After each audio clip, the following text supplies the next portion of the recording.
सोचिए जरा कि आपकी अगर कमाई सेम भी रहे, सेम इनकम आपकी रहे, लेकिन आपकी वेल्थ अप टू 40% से बढ़ जाए, तो आप 40% ज्यादा अमीर हो जाएं सेम कमाई के साथ। सुनने में थोड़ा हैरान करने वाला लगता है, लेकिन कभी भी मैंने आपसे कोई ऐसी बात कही है जो हो नहीं सकती। तो आज मैं आपको बताऊंगा कि कैसे, चाहे आप कितना भी कमाते हो और चाहे वो इनकम आप बढ़ा ना पा रहे हो, तो भी आप कैसे अप टू 40% ज्यादा अमीर बन सकते हैं। अब आज के इस वीडियो को शुरू करने से पहले ना, मुझे आपसे एक वादा चाहिए। जो मैं आपको स्टेप्स बता रहा हूं ना, वो अलग अलग वीडियोस में मैंने पहले भी बताए हुए हैं। तो ऐसा नहीं है कि मैं कुछ बहुत नया बताने वाला हूं, लेकिन जब मैं लोगों से इंटरेक्ट करता हूं ना, तो मुझे दिखता है कि जब आप ये वीडियो देख रहे हो आपको वो स्टेप्स बहुत अच्छे लगते हैं, लेकिन उसके बाद, और ये अंडरस्टैंडेबल है, हम सब अपने काम में कभी बिजी हो जाते हैं, कभी लगता है अगले दिन कर लेंगे, अगले हफ्ते या अगले महीने कर लेंगे। तो देखिए, मैं कितने भी ऐसे वीडियोस बनाता रहा हूं, मैं पूरी कोशिश करता हूं कि ये स्टेप्स बहुत सिंपल हो सके, लेकिन मेरे खातिर, अपने परिवार के खातिर आपको वो स्टेप्स लेने पड़ेंगे और उन स्टेप्स को एक्टिवेट करना पड़ेगा। मैंने ज्यादातर वो इंस्ट्रूमेंट्स, वो स्टेप्स चुने हैं जिसमें आपको एक ही बार काम करना है। हर महीने पेपर वर्क, हर महीने काम ऐसा नहीं करना है, लेकिन एक बार करना पड़ेगा। तो आज आप मुझे वादा कर रहे हो, इस वीडियो को पॉज करिए, कमेंट पे लिखिए कि आई प्रॉमिस कि I will take these steps, तभी ये वीडियो देखने का फायदा है। तो चलिए आज इस वीडियो में जानते हैं कि कैसे आप अप टू 40% अमीर बन सकते हैं, even with same level of income. नमस्कार दोस्तों, दिस इज प्रांजल कामरा। शुरू करते हैं फिनोलॉजी।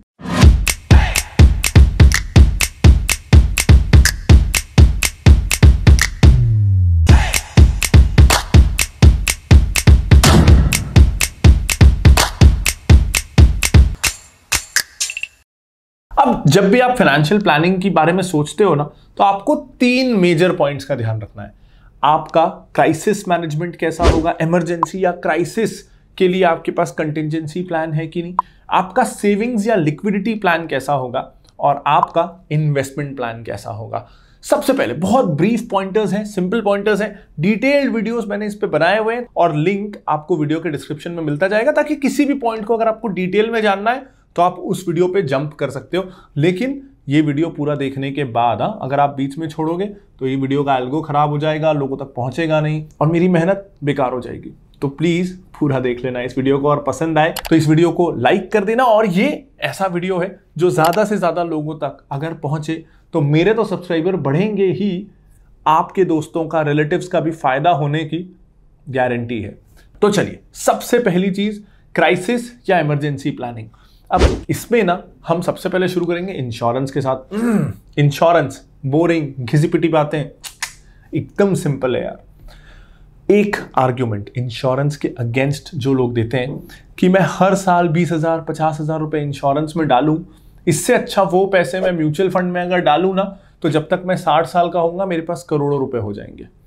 अगर आप ऐसा सोच के इंश्योरेंस नहीं ले रहे हो, ट्रस्ट मी, थोड़ी कड़वी बात बोलूंगा, आप अपने परिवार के साथ बहुत गलत कर रहे हो, बहुत गलत, ये क्रिमिनल है। अब सोचो ना, देश में कार का इंश्योरेंस लेना मैंडेटरी है, उसके अपने रीजंस हैं, लेकिन आपका खुद का इंश्योरेंस लेना क्योंकि मैंडेटरी नहीं है, इसलिए आप लेते नहीं हो हेल्थ और लाइफ इंश्योरेंस। मेरे हिसाब से तो ना, इंसान का भी हेल्थ और लाइफ इंश्योरेंस लेना मैंडेटरी हो जाना चाहिए 25 साल की उम्र के बाद, लेना ही चाहिए, वरना कोई पुलिस आके आपके घर में चालान कर दे। अब ये क्यों इतना जरूरी है, और क्यों जो मैं बोल रहा था कि इससे अच्छा मैं म्यूचुअल फंड में डाल दूं, 60 साल में मेरे पास वैसे ही करोड़ों रुपए होंगे, क्यों वो सोच गलत है, वो अप्रोच क्यों गलत है? क्योंकि आप 60 साल तक अगर नहीं जिए तो आपके परिवार का क्या होगा, इसी चीज से तो प्रोटेक्ट करने के लिए आपको लाइफ और हेल्थ इंश्योरेंस लेने बोला जाता है ना। 60 साल तक अगर आप जीने वाले हो, अगर इसकी गारंटी है, अगर भगवान आपको लिख के दे देना कि 60 ईयर्स तक तो आप जियोगे ही, तो मैं तो कहता हूं मोस्ट केसेस में लाइफ इंश्योरेंस की जरूरत ही नहीं है, क्योंकि आपके बच्चे तब तक 25-30 साल के हो जाएंगे, इंडिपेंडेंट होने वाले होंगे या हो चुके रहेंगे, तब लाइफ इंश्योरेंस की जरूरत नहीं है। प्रॉब्लम यह है कि हमको पता नहीं है हम कितने साल जिएंगे, कभी भी कुछ भी हो सकता है, भगवान ना करे, लेकिन हो सकता है। तो वो अनसर्टेनिटी को कवर करने के लिए लाइफ इंश्योरेंस चाहिए। और हम लाइफ इंश्योरेंस क्यों नहीं लेते पता है? क्योंकि हम ना फंस जाते हैं। मनी बैक प्लान, कोई कॉम्प्लेक्स सा प्रीमियम पे बैक प्लान, कोई एन्युइटी प्लान, कोई ऐसा प्लान जिसमें यूलिप है, इन्वेस्टमेंट रिटर्न्स भी मिलने वाले हैं, और वो प्लान लेके बहुत गुस्सा आ जाता मुझे। ए भाई थोड़ा ठंडा पानी ले आया, गुस्सा आ गया मुझे। बट यू नो, हम लोग लाइफ इंश्योरेंस इसलिए नहीं लेते क्योंकि हमको वो महंगा लगता है, और महंगा इसलिए लगता है क्योंकि हम ये मनी बैक प्लान, यूलिप, ये सब में फंस जाते हैं। सिंपल फैक्ट बताऊं, अगर आप 35 साल से नीचे के हो ना, आपको 8-10 हज़ार रुपए में 1 करोड़ का लाइफ इंश्योरेंस मिल जाएगा पर ईयर, यानी 800,000 रुपए पर मंथ में आपको 1 करोड़ का लाइफ इंश्योरेंस मिल जाएगा, जिससे भगवान ना करे कुछ आपको होता है तो इतना अमाउंट भी मिलेगा कि आपकी फैमिली अपना घर चला सके, अपने पैरों पे खड़ी हो सके। तो इंश्योरेंस, अगर लाइफ इंश्योरेंस आज 50 लाख से कम का है, चलो 25 लाख से कम का है, 25 लाख का लाइफ इंश्योरेंस ना आपको 200 से 300 रुपए में मिल जाएगा। तो अगर उतना भी हम हमारे परिवार के लिए नहीं खर्च कर सकते, 200-300 रुपए महीना हमारे बच्चे, हमारे परिवार का भविष्य सुरक्षित करने के लिए, तो हम इररिस्पॉन्सिबल हो रहे हैं। 200-300 रुपए महीना हम में से मैक्सिमम लोग, सच बता रहा हूं, अफोर्ड कर सकते हैं। कर सकते हो ना आप भी अफोर्ड, तो ले लो ना यार लाइफ इंश्योरेंस। नेक्स्ट इज, जैसे लाइफ इंश्योरेंस अनसर्टेनिटी को कवर करने के लिए जरूरी है, हेल्थ इंश्योरेंस भी उसी लिए जरूरी है। आजकल अगर हम हॉस्पिटलाइज होना, 5 लाख का बिल तो फट ही जाता है, कुछ ज्यादा हो गया पता चला 10, 15, 20 लाख का बिल फट गया। हमारी जो सेविंग्स हैं, जो प्लान्स हैं, जो हम सोच रहे थे कि म्यूचुअल फंड में हम हर महीने इतने SIP करेंगे, SIP करना तो दूर, जितना इन्वेस्टमेंट है ना वो भी बेच के हॉस्पिटल के बिल्स भरने पड़ेंगे। तो एक हेल्थ इंश्योरेंस ना लेना भी बहुत ज़्यादा इररिस्पॉन्सिबिलिटी की बात है, वो भी आपको लेना ही चाहिए। तो अब मेरा ना ये वीडियो सफल हो जाएगा, सच्ची पर्पस सफल हो जाएगा, अगर बस इस वीडियो को देख के कुछ लोग जिन्होंने लाइफ इंश्योरेंस, हेल्थ इंश्योरेंस नहीं लिया है, वो भी लेने लग जाएं। कैसे लेना है, कैसे सही लाइफ और हेल्थ इंश्योरेंस सिलेक्ट करना है, किसको लेना है। ऐसा नहीं है कि अपने बच्चों का भी ले लिया, 5 साल के बच्चे का भी लाइफ इंश्योरेंस ले लिया, ना ना, वो नहीं करना है। तो कौन सा लाइफ इंश्योरेंस लेना है, क्या देखना है, किसके लिए लेना है, किस अमाउंट का लेना है, किस एज तक लेना है, ये सब जानने के लिए ना मैंने लाइफ इंश्योरेंस और हेल्थ इंश्योरेंस पे ये 2 वीडियोस बनाए हैं। इन दोनों को प्लीज देख लेना, उसके बाद ही लेना। लेकिन मैं तो बात कर रहा था कि आप कैसे सेम कमाई में ज्यादा अमीर बन सकते हो, और अब आप सोच रहे होगे उल्टा यार, ये तो हमारे खर्चे बढ़वा रहा है, हमको लाइफ इंश्योरेंस, हेल्थ इंश्योरेंस दिला रहा है। अरे रुक जाओ जरा यार, बता रहा हूं, अब बता रहा हूं कि पैसे कैसे बढ़ेंगे। तो आप में से ज्यादातर लोग मेरे वीडियोस देख रहे हो, मेरे ज्यादातर वीडियोस स्टॉक मार्केट पे होते हैं, तो मैं ये अज्यूम कर रहा हूं, थोड़ा गलत अजम्पशन हो सकता है लेकिन मैं कर रहा हूं अज्यूम, कि आप लोग थोड़ा बहुत ही सही स्टॉक्स में पैसे लगाते हो।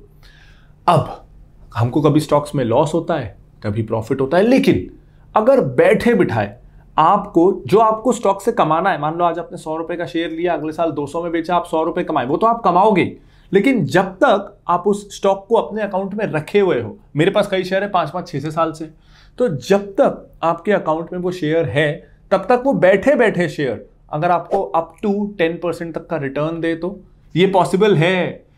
इस पे ना मैंने एक वीडियो बनाया था, SLBM mechanism, stock lending and borrowing mechanism, जिससे आप बैठे बिठाए आपके शेयर्स जो डीमैट अकाउंट में है, उससे आप अप टू 10% इंटरेस्ट कमा सकते हो, शेयर्स में इंटरेस्ट। अगला, और ये मैं बहुत बार इसकी बात कर चुका हूं, लेकिन अभी भी मैं देखता हूं कि लोग नहीं कर रहे हैं। तो पता है, कुछ लोग बोलेंगे कि ये सब तो आप पहले बता चुके हो, लेकिन मैं क्या करूं यार, मेरी भी मजबूरी है ना, लोग कर ही नहीं रहे हैं अभी तक।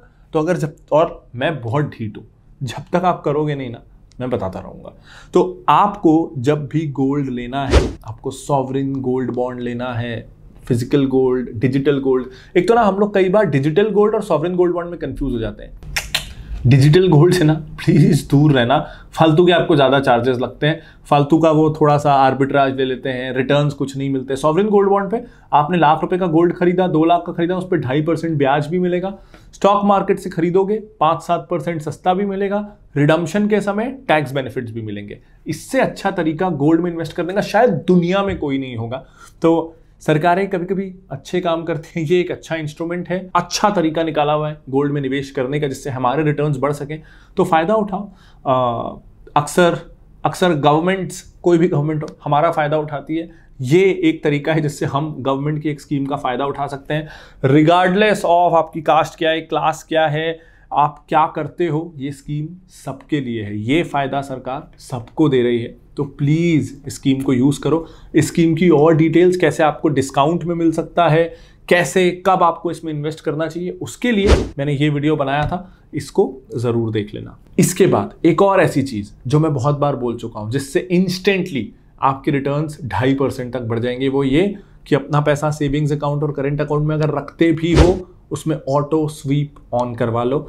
सेविंग्स अकाउंट में जो 2.5% मिलता है 6% मिलने लगेगा, करंट अकाउंट में जो 0% मिलता है 6% मिलने लगेगा। सेविंग्स और करंट की फ्लेक्सिबिलिटी के साथ आप एटीएम से निकाल सकते हो, जितना खर्च चाहे कर सकते हो, लेकिन जब तक वो पैसा आपके करंट या सेविंग अकाउंट में है, अगर ऑटो स्वीप ऑन है तो आप 5-6% कमाने लगोगे। इस पे मैंने रील और वीडियो दोनों बनाया है, अब आपकी स्क्रीन पर है, इस वीडियो के डिस्क्रिप्शन में इसका लिंक भी है। मैं 5 साल से एक चीज बोल रहा हूं कि म्यूचुअल फंड्स अगर आप ले रहे हो तो प्लीज डायरेक्ट प्लान में लो। बहुत सारे लोग बोलेंगे कि वो एडवाइस की वैल्यू 1% होती है, हम 1% के बदले आपको सर्विस देते हैं, ऑनलाइन ऑफलाइन हम आपको एडवाइस देते हैं, रिसर्च देते हैं, आपको प्रीमियम रिलेशनशिप मैनेजर मिलता है, दुनिया भर के जस्टिफिकेशन। हार्ड बिटर ट्रूथ ये है, म्यूचुअल फंड्स आज आपको सिर्फ डायरेक्ट लेने चाहिए, 1% बचा लो। अगर आपको लग रहा है ना कि डायरेक्ट मैं फंड्स कैसे सिलेक्ट करूंगा, बहुत सारे सोर्सेज हैं। मैं हर साल एक म्यूचुअल फंड्स की लिस्ट लाता हूं, वो वीडियो मैं यहाँ पे डाल दूंगा, और इस बार भी 2 महीने बाद मेरी म्यूचुअल फंड की लिस्ट आने वाली है। लेकिन अगर आपको ये सब भी नहीं करना है ना, आप सिंपल सा एक ब्रॉड इंडेक्स फंड ले लो। मेरे इस वीडियो में मैंने बताए हैं कौन से अच्छे इंडेक्स फंड हैं। आप 1% एडवाइजर को देने का बचाओगे, 1% म्यूचुअल फंड कंपनी को देने का बचाओगे, 1.5-2% तो आप पहले ही बचा रहे हो, 1.5-2% तो आपके रिटर्न्स पहले ही बढ़ गए।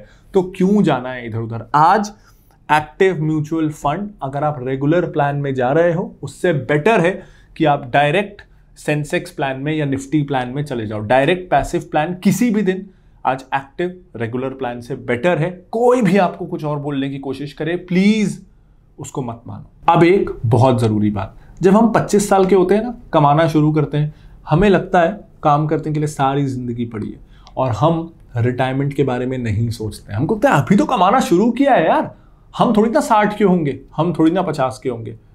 पलक झपकने से पहले आप 50 साल के हो जाओगे। ज्यादा बोल दिया क्या? मतलब यार पलक झपकते ही तो नहीं होगे, लेकिन जितना आप सोच रहे हो उससे जल्दी हो जाओगे। हम सबको लगता है कि हमारा बुढ़ापा जितना दूर है, उतना दूर वो होता नहीं है, काफी जल्दी आ जाता है। तो चाहे आपका मन कितना भी बोल रहा हो, अभी ये सोचने की जरूरत नहीं है, अभी तो एंजॉय करते हैं। प्लीज प्लीज मेरी बात मानो, हाथ जोड़ के बोल रहा हूं, मेरी बात मानो, और रिटायरमेंट के लिए अभी से प्लान करो। 25 साल बाद ना, मैं तो YouTube पे रहूंगा ना, मैं तो तब भी वीडियोस बनाता रहूंगा, मेरे पास कोई और काम वाम है नहीं, फिनोलॉजी तब भी रहेगा, मैं तब भी YouTube पे रहूंगा। 25 साल बाद आप YouTube पे आओगे, शायद इस वीडियो पे आ जाओ, तब तक इसको कुछ VR में या मेटावर्स में इस वीडियो को आप देखोगे और मुझे थैंक यू बोलोगे। लेकिन रिटायरमेंट प्लानिंग प्लीज शुरू करो। उसका बेस्ट तरीका है नेशनल पेंशन स्कीम। अगेन एक सरकारी इनिशिएटिव जो मुझे काफ़ी पसंद है। तो एनपीएस में निवेश ज़रूर करो। 10-11% का आप रिटर्न एक्सपेक्ट कर सकते हो अगर आप इक्विटी पोर्शन को बढ़ा के रखते हो, क्योंकि 60 साल की उम्र में आप इससे एग्जिट ले पाओगे। और मैं अज्यूम कर रहा हूँ कि आप में से ज़्यादातर लोग 20 से 35 साल के बीच होंगे, तो आप 25-30 साल इसमें इन्वेस्टेड रहने वाले हो। इसलिए इक्विटी में जो इस स्कीम का फोकस होता है, या आप इक्विटी फोकस्ड वाला एनपीएस जब लोगे तो भी ज़्यादा रिस्क की बात नहीं है, क्योंकि आपका ड्यूरेशन बहुत लंबा है। पीएफ से ये आपको 3% 4% ज़्यादा रिटर्न्स दे देगा, तो बहुत काम आएगा। तो प्लीज़ एनपीएस में निवेश शुरू कर दो। अब मैं एक और इंपॉर्टेंट चीज़ बता देता हूँ कि आपको कितना निवेश करना है। खास करके ना ये सवाल इक्विटी और म्यूचुअल फंड्स के लिए बहुत आता है कि हमारे पास गोल्ड में भी पैसा लगाना है, रियल एस्टेट में भी लगाना है, एफडी में भी रखना है, तो हम स्टॉक्स और म्यूचुअल फंड में कितना पैसा डालें। सिंपल रूल है यार। कई बार ना हमको उसमें डर लगता है, हम स्टॉक पिकिंग में डरते हैं या कॉन्फिडेंट फील नहीं करते, तो म्यूचुअल फंड भी हो सकता है, स्टॉक्स भी हो सकता है, दोनों का कॉम्बिनेशन।